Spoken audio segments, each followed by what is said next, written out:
Hey everyone, welcome back. Hand waving. If you're planning to buy an audio amplifier, you might be making a big mistake right now. Today, I'm going to show you two amplifiers. One is 200 watts, and the other is 300 watts. They look similar, but trust me, they are not the same. And by the end of this video, you'll know exactly which one is worth your money, and which one you should avoid. Overview. Let's start with a quick look at both units. As you can see, both amplifiers are built with solid internal components. They both have copper coils, capacitors, and heatsinks for cooling. These are important because amplifiers generate heat when they are working hard. So better cooling means better performance and longer life. Unit 1 to 200W. Now let's talk about unit number 1, the 200-watt amplifier. This one is great for basic use. If you are using small speakers or setting up a simple home audio system, this is actually a good choice. It provides stable sound, and it doesn't consume too much power. Also, it's usually more affordable, which is great if you're just starting out. However, because it's only 200 watts, it may not be strong enough for larger setups or outdoor use. Unit 2 to 300W. Now moving to unit number 2, the 300-watt amplifier. This one is clearly more powerful. You can see that the internal components are slightly bigger and more robust. This means it can handle higher loads and deliver stronger bass and clearer sound at higher volumes. In my opinion, this one is better for most people, especially if you want louder and cleaner audio. It's perfect for parties, outdoor setups, or even small events. Comparison. So what's the main difference? The biggest difference is power. 200 watts versus 300 watts. That extra 100 watts really makes a difference when it comes to volume and sound quality. Both units can support speakers up to 10 inches, which is actually very good. So no matter which one you choose, you can still get strong performance from medium-sized speakers.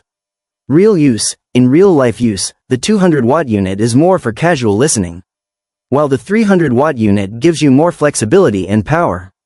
If you like deep bass and loud music, I would definitely recommend the 300-watt version. Build quality. Another thing I like about both units is the build quality. The copper coils inside help improve efficiency, and the heat sinks help prevent overheating. This means both amplifiers are reliable if used correctly. Conclusion. So to sum it up, the 200-watt amplifier is good for simple setups and budget users. But the 300-watt amplifier is more powerful, more flexible, and overall a better choice. That's why I personally recommend unit number 2. Call to action. If you're interested in these types of amplifiers, you can easily find them online. They are available on Amazon and Alibaba, with many different models and very affordable prices. Just search for 200W or 300W audio amplifier boards, and you'll see a lot of options to choose from. Outro. Alright, that's it for today's video. Thanks for watching, and I'll see you in the next one. Alright, let's start with unit number 1. This is a Class D car subwoofer amplifier board, rated at 300 watts RMS power. So right away, you can expect strong and efficient performance from this unit. It operates on a 12-volt system, which makes it very suitable for car audio setups or small DIY sound systems. Now one of the important things here is the impedance. This amplifier is designed for 4-ohm speakers, which is very common and easy to match with most subwoofers on the market. In terms of sound quality, it has a signal-to-noise ratio between 75 to 90 decibels, and even higher in some conditions, reaching up to 86 decibels or more. That means the sound is relatively clean, with less background noise. The frequency range is from 20 Hz to 250 Hz, which is perfect for subwoofer performance, especially if you like deep bass and low-end sound. Another thing I really like is the aluminum heatsink. This helps keep the amplifier cool during long usage, which improves stability and extends the life of the board. The build quality is solid, with metal materials and a compact design. It's manufactured in Guangdong, China, and supports OEM and ODM, so you'll find many similar versions available online. Overall, this 300W amplifier is powerful, efficient, and great for bass lovers. If you want stronger output and deeper sound, this is definitely a solid choice. This is amplifier 1. Look at that sleek green PCB, the big capacitors, and that powerful coil.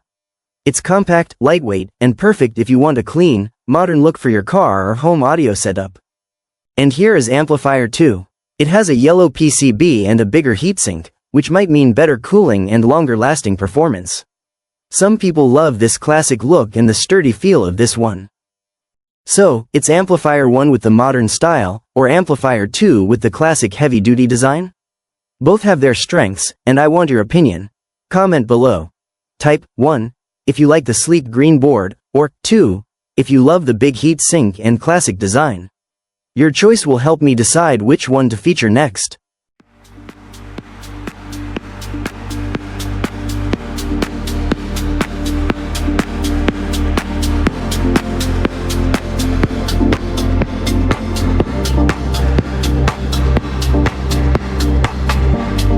Cityscape, a pillowy 99 style kick, low pass so it feels like it's coming from a distance. Atma's a field recording of distant city traffic or rain at a very low volume. A lush, wide -7th or -9th chord progression using a warm analog preset. Use a slow attack so the chords swell in and out like breathing. The glide.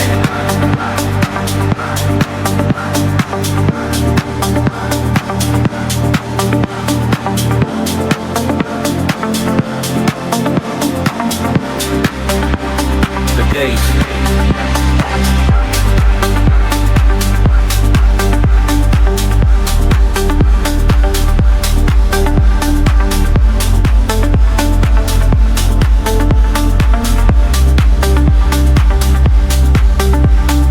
Be smooth and blotted, not just a rhythmic pulse. Soft, layered with a wood block or rim shot for an organic, non-aggressive snap at a long, dark reverb tail that is sidechained to the kick. Subtle melody,